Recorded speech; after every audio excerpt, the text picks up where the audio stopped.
కొండను కొట్టు ఢీ కొట్టు గట్టిగా పట్టేను పట్టు గమ్యం చేరేట్టు ఎక్కు తొలిమెట్టు కొండను కొట్టు ఢీ కొట్టు గట్టిగా పట్టేను పట్టు గమ్యం చేరేట్టు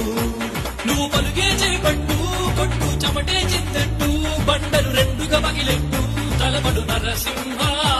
నువ్వు పలుగే చేపట్టు కొట్టు చెమటే చింతట్టు బండలు రెండుగా పగిలెట్టు शाबाश बेटा। నరసింహ